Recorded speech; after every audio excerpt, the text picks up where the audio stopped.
왜 안 비키고 길 막고 그래요? 운전사가 고함을 지른다. 리어카 위에 수북이 쌓인 박스와 빈병들이 위태위태하다. 신경질이 잔뜩 실린 경적 소리에 할머니의 마음이 조급해진다. 그러나 주인이 감당할 수 있는 범위를 넘어선 리어카 질질 끌리는 발걸음, 뚝뚝 떨어지는 땀방울 안쓰러워서 나도 모르게 할머니 뒤에서 리어카를 밀었다. 아이고 고맙게. 그래도 힘드니께 살살혀.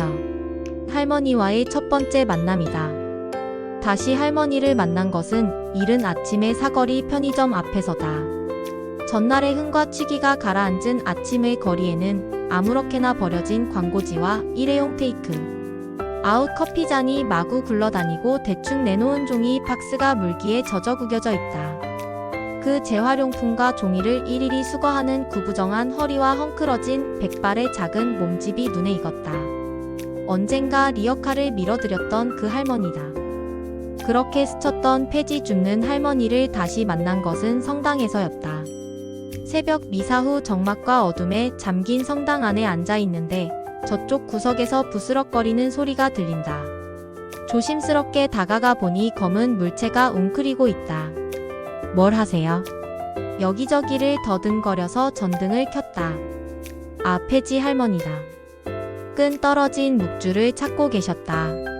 묵주를 드리자 할머니는 머리를 조아리고 연신 고맙다고 하신다. 80살쯤 되셨을까? 해쓱한 얼굴과 남루한 차림새가 할머니의 사정을 짐작케 한다. 그날 후로 거리에서 성당에서 할머니를 찾아 두리번거리는 버릇이 생겼다. 그동안 할머니가 보이지 않아 궁금했는데 주일 미사 후 누가 뒤에서 부른다. 할머니다. 성당 사무실 옆 계단에 쪼그리고 앉아 손짓을 하신다. 그동안 왜 안 보이셨어요? 옆에 누운 지팡이를 보니 거동이 온전치 못한 듯하다. 이게 뭔가? 난 당최 뭔 말인지 알 수 있어야지. 꼬깃꼬깃 접은 흰 봉투를 내미는데 신협에서 날아온 영업정지 통지서다. 할머니는 망연자실했다.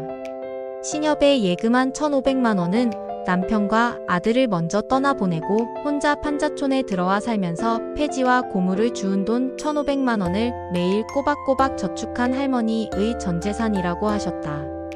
재개발을 코앞에 둔 판자촌을 떠나면 방을 얻을 돈인데 시중은행보다 이자를 높게 준다고. 신협 직원이 자꾸 권해서 올해 초에 신협에 맡겼다. 통지서에는 적어도 3개월 내지 5개월을 기다리라고 했다.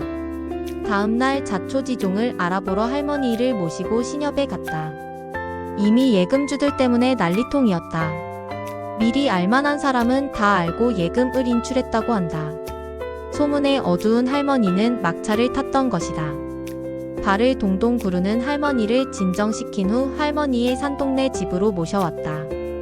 연탄을 떼서 시커먼 방문턱을 굽은 허리와 삐걱대는 무릎으로 힘들게 올라간 할머니는 이거 잡숴봐. 맛있어. 하며 분홍 소쿠리에 담은 삶은지.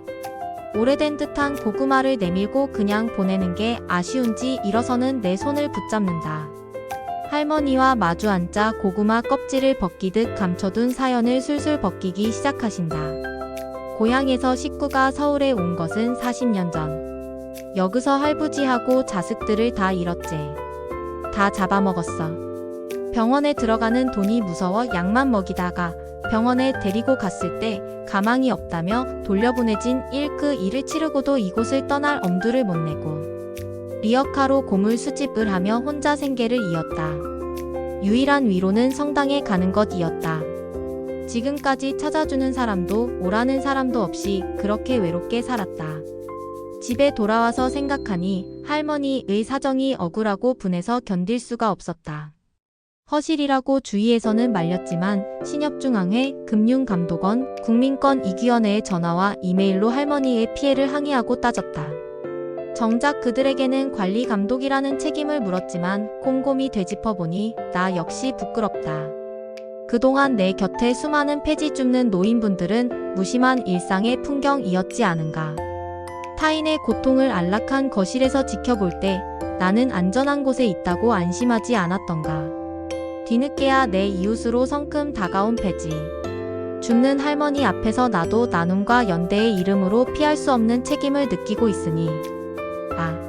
그래서 타인의 고통과 안락한 내 거실 사이의 거리, 무심한 거리의 고통을 소설가 박완서 씨는 뒤늦게 깨닫고 고백했구나.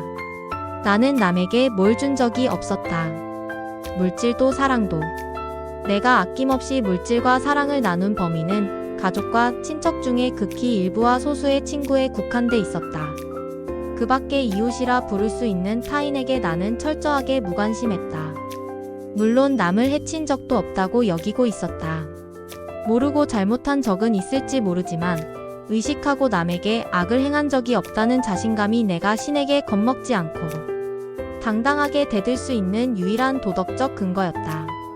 주지도 받지도 않은 타인에 대한 철저한 무관심이야말로 크나큰 죄라는 것을 그리하여 그 벌로 나누어도 다함이 없는 태산 같은 고통을 받았음을 나는 명료하게 깨달았다.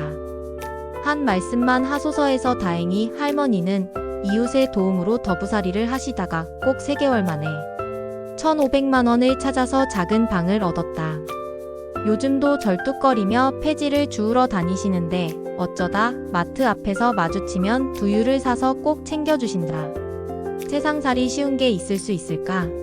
그렇다고 어렵게 살아가는 이들에게 한두 마디 어설픈 말로 위로하기보다는 이런 할머니처럼 진실한 마음으로 살아가는 그런 사람들이 많은 세상이 되었으면 하는 마음 간절합니다. 소박한 마음 속에 숨어 있는 작은 행복, 아름답게만 느껴집니다.